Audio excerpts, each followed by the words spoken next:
नमस्कार। देश में हर रोज कोई न कोई खबर सुर्खियों में रहती है, लेकिन कुछ खबरें ऐसी होती है जो सिर्फ खबर नहीं बल्कि जिज्ञासा बन जाती है।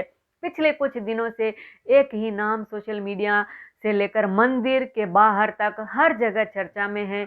इंद्रेश महाराज कौन है ये कथावाचक, और इनकी शादी को लेकर इतनी हलचल क्यों है? क्या वजह है कि पूरे देश की नजरें उनके साथ फेरे, उनके मंडप और उनके मेहमानों की सूची पर टिक गई है? आज मैं आपको इस भव्य, वैदिक और बेहद महंगी शादी की पूरी बात, पूरी कहानी बताने जा रही हूँ।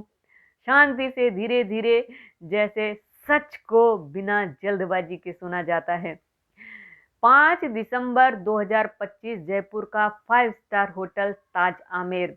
सजावट ऐसी जैसे किसी राजघराने की शादी हो। कहा गया कि मंडप को तिरुपति मंदिर की तर्ज पर बनाया गया और वैदिक मंत्रोच्चार के लिए 100 से अधिक पंडित बुलाए गए।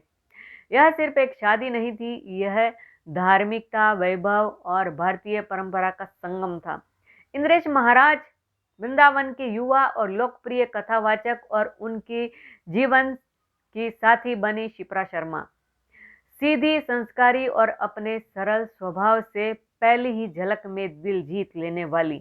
शादी से पहले की रस्में वृंदावन में हुई, जहां भजन गूंजे, मायरा की परंपरा निभी और भक्ति भावना पूरे माहौल में तैरती रही।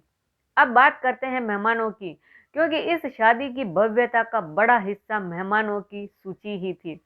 इस समारोह में शामिल हुए देश के कई प्रमुख कथावाचक, संत, आध्यात्मिक गुरु और कुछ ऐसी हस्तियां जिन्हें लोग केवल टीवी और मंच पर देखा करते हैं। बागेश्वर धाम के प्रमुख धीरेन्द्र शास्त्री भी पहुंचे और उनकी मौजूदगी ने शादी को और भी चर्चा में ला दिया। इधर अनिरुद्धाचार्य जी महाराज, इंद्रेश के करीबी मित्र, इन्होंने बारात में इस तरह नृत्य किया जैसे दोस्ती और उत्सव दिल खोलकर एक दूसरे का हाथ थाम रहे हों। जया किशोरी, देवकीनंदन ठाकुर जी सभी उपस्थित थे। भजनों की धुन, फूलों की खुशबू और मंदिर जैसी गरिमा के बीच 7 फेरे पूरे हुए। अब बात उन चीजों की जिन्हें लोग महंगी शादी का प्रमाण मान रहे हैं, जैसे कि सोने चांदी के गहने, भारी ज्वेलरी, डिजाइनर लहंगे, 5 स्टार वेन्यू और 100 पंडितों का वैदिक आयोजन। हालांकि तोहफों की आधिकारिक सूची सार्वजनिक नहीं की गई है, लेकिन माना जा रहा है कि परिवार, भक्तों और धार्मिक संस्थाओं की ओर से कई बहुमूल्य उपहार मिले।